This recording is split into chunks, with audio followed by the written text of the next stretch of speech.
Hi, I'm Mike. I'm Scott. And I'm Mark.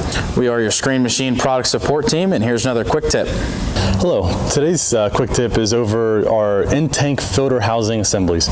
So these are used on most of our machines. Some of them have your outside tank filters, but these in-tank ones, you'll have a pressure sensor that indicates when these filters need changed.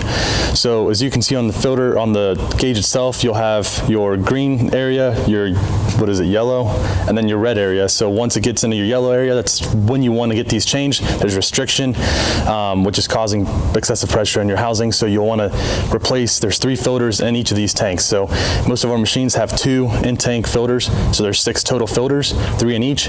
You'll just want to take out these 6 bolts on this top cover, replace the 3 filters, and then put the cover back on.